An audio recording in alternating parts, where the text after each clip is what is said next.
Bonsoir à tous et soyez bienvenus pour cette nouvelle vidéo review. Et oui, rassurez-vous, les nouveaux hors-série arriveront très prochainement. C'est juste le temps de trouver un peu de ce qu'il y a à trouver, parce que croyez-moi, je pensais que, notamment pour les Tudors, où c'est un peu compliqué.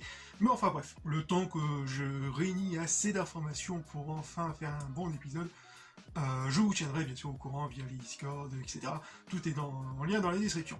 Bref, aujourd'hui, vidéo review bien sûr sans spoil, donc une vidéo review sur la série live action de Fallout, qui est une nouvelle adaptation jeu vidéo ludique, sur nos petits écrans, cette fois-ci non pas sur grand écran. Donc est-ce que, après le visionnage de celui-ci, est-ce que ça vaut le titre de la meilleure adaptation jeu vidéo ludique jamais vue à ce jour?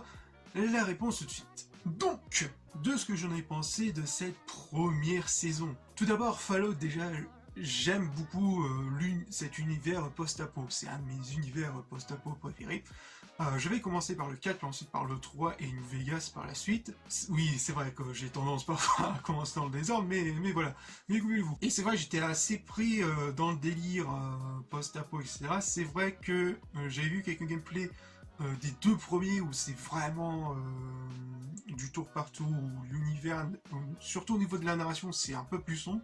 On va dire que c'est un univers qui me tenait à cœur. Et on va dire que les premières bandes annonces, c'était pas... Voilà, c'est fallait encore voir. Par la suite, il y a eu les annonces des showrunners, notamment Jonathan Nolan, qui est le frère de Christopher Nolan, le fameux réalisateur d'Inception, etc., voire même Oppenheimer récemment. C'est vrai que les bandes annonces n'est pas trop... Il y avait des petites hésitations à droite à gauche. Je demandais à voir, hein. Bon après, Jonathan Nolan a tout de même quelques expériences télévisuelles, notamment Westworld. Les deux premières saisons de Westworld sont extraordinaires, mais par contre les deux dernières... voilà.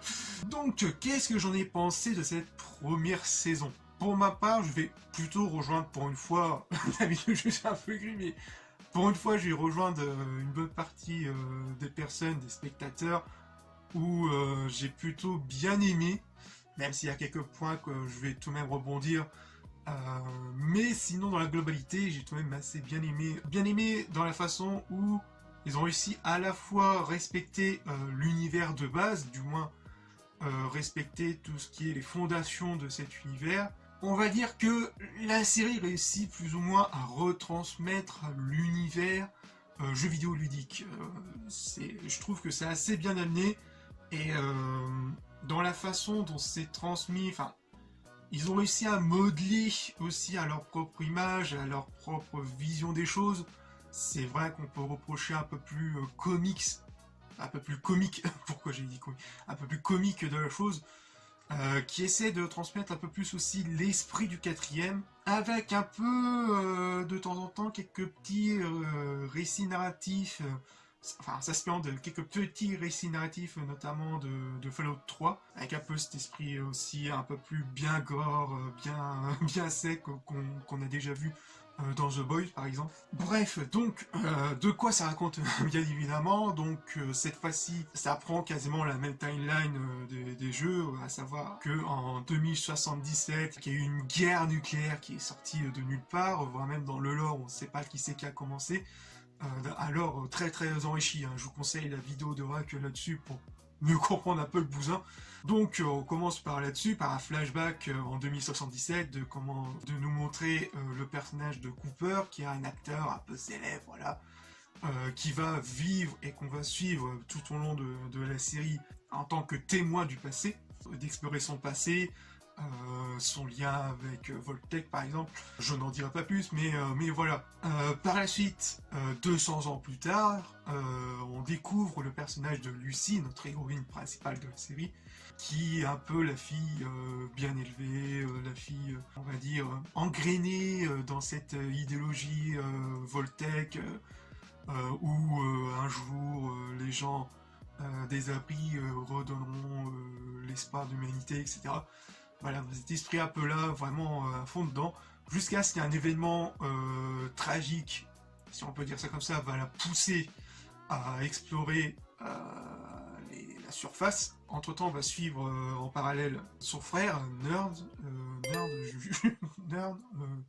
Oui, c'est ça, je sais pas comment ça se prononce. Qui lui va explorer un peu plus les petits secrets des abris, etc. qui est assez intéressant. Ensuite, on va présenter le personnage de Maximus, qui est un peu un vétéran de la confrérie de l'acier, qui va, suite à des événements, va devenir écuyer, puis devenir chevalier, mais de façon assez différente dont la narration va se dérouler. Et puis par la suite, on va faire la connaissance d'une goule, chasseur de primes, c'est vrai que c'est un peu bizarre de prononcer comme ça, voilà, qui n'a plus d'humanité, mais qui cache tout de même pas mal de secrets et qu'on fera lien assez rapidement avec le personnage de Cooper, qui est tout simplement le personnage de Cooper, qui a survécu après 200 ans, qui est devenu une goule qui a encore toute sa tête, du moins avec quelques petits détails assez intéressants qui lui donnent à la fois de la force et sa faiblesse.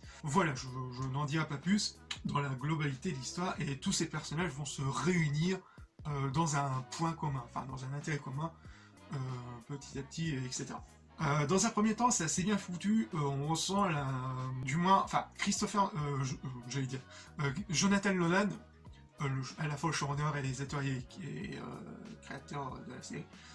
Il va participer aux 3 premiers épisodes, mais vraiment, on ressent vraiment au niveau de la narration, ou directement dans le vif du sujet, et tout s'enchaîne, tout commence à s'assembler petit à petit, et au niveau du rythme, c'était assez cool. J'ai pas vu j'ai pas vu les 1 heure passer, franchement c'était assez top. À partir du 4, quand après il s'en va, il y a vraiment cette sensation après qu'il est parti, où tu sens un peu la narration, où c'est vraiment un peu la différence, on sent un peu le basculement à partir de l'épisode 4, où il y a un peu prêchi-prêcha, ouais, ok, et par la suite, pour moi, c'est vraiment les 5 et 6 épisodes, les épisodes 5 et 6, on vous sent vraiment un peu de coup de mou, où ouais, ça perd un peu de rythme, où ça fait un peu de surplace, etc. D'un côté, oui, ça peut développer un peu plus les personnages, d'explorer un peu plus leur passé, etc. Mais tu sens tout de même un petit ralentissement au niveau du rythme. Il n'y a que, on va dire, que toute l'intrigue autour du mystère de l'existence des abris, avec l'enquête de Nurm, qui m'a fait un peu plus tenir le coup. Et par la suite, la série rebondit assez facilement, rebondit assez bien, avec les 2 derniers épisodes, notamment l'épisode 8, où vraiment tout s'enchaîne, et au niveau rebondissement, c'est un véritable bombardement. Et qui, de sa fin, annonce très très prometteur. Je vous demande à voir. Après, il faut pas trop foirer ce qu'ils vont en faire, mais ça reste tout de même assez très très prometteur. En termes de fanservice, je trouve que la série réussit plus ou moins à l'amener de façon un peu intelligente, si on peut dire ça comme ça. Où chaque élément, chaque objet qui fait un clin d'œil va plus ou moins servir un peu plus tard dans le récit. Par exemple les steam packs, etc. Je trouve que c'est plutôt bien amené, et j'ai pas vraiment ressenti cette sensation d'overdose qu'on a eu dans pas mal d'autres adaptations en jeu vidéo. Le point qui m'a un peu interpellé, c'est il y a pas, dans le lore, on va dire, chaque élément de l'histoire qui va amener à l'apocalypse nucléaire. Il n'y a pas eu cette sensation un peu où il manque de ressources, parce que c'était une des bases une des bases de l'élément qui va déclencher tout ce phénomène, c'est le manque de ressources qu'on ressent à travers le monde, notamment aux États-Unis. Même s'il y a tout de même quelques petites phrases, voire même quelques clins d'œil à celui-ci, notamment avec le personnage de Cooper, qui à la base qui est un acteur, mais qui était un ancien soldat qui a combattu en Alaska quand la Chine a débarqué pour récupérer les dernières ressources de pétrole de celui-ci. C'est vrai qu'il n'y a pas eu aussi cette sensation, voilà, d'inquiétude, comment dire ça, de révolte, avec la population qui se révolte de part et autre. Il n'y a pas eu ça, il n'y a pas eu cette sensation de tension qu'il y a à travers le pays, notamment avec une nouvelle vague de virus. Enfin, je pars dans le lore, mais voilà, il n'y a pas eu cette sensation d'inquiétude, où même si l'acteur est riche, voilà, avec sa petite famille tranquillement, voilà, il n'y a pas eu cette sensation de tension. C'est plus une sensation un peu de méfiance avec Voltec, etc. Voilà, j'essaie d'en dire vraiment pas plus, c'est un peu compliqué, mais vous comprenez où je veux en venir. Même s'il y a aussi quelques éléments, si je peux rebondir là-dessus, il y a quelques éléments à droite à gauche qui disent que, voilà, il y a le fameux reportage qu'on voit dans le 4e, je crois, dans le 4e jeu, avec le reportage qui annonce déjà les premiers bombardements, et il y avait cette mère de famille qui coupait tout juste à ce moment-là pour faire en sorte que, ouais non, ça n'existe pas, on va fêter l'anniversaire de mon fils, voilà. Il y a un truc assez intéressant pour, on va dire, de rester dans son petit cocon alors que tout pète autour de nous. C'est un peu dommage qu'on n'ait pas cette sensation voilà, d'intensité, de tension qu'il y a entre les peuples et le gouvernement américain et le reste du monde, justement. C'est un peu dommage, ils sont un peu plus concentrés sur la méfiance, sur le mystère, l'espionnage, un peu... voilà, c'est un peu dommage, mais voilà. Je trouve ça un peu dommage. Mais sinon, dans l'ensemble, avec tout ce qui va tourner avec l'acteur Cooper et la Goule, enfin alias la Goule, je trouve que c'est assez intéressant. Et en parlant des personnages, justement, Cooper est devenu une Goule, est devenu un chasseur de primes une Goule qui est totalement immortelle, qui connaît quasiment les règles du monde, et qui va rencontrer, qui va croiser Lucy, qui est un peu la fille, voilà, un peu gay, si on peut dire ça comme ça, un peu joyeuse, qui est prête à déterminée à trouver le but de sa venue dans ce monde, enfin voilà, qui va essayer plus ou moins à lui faire comprendre que les règles qu'on lui a appris dans l'abri ne correspondent absolument pas de ce qui se passe à la surface. Voilà.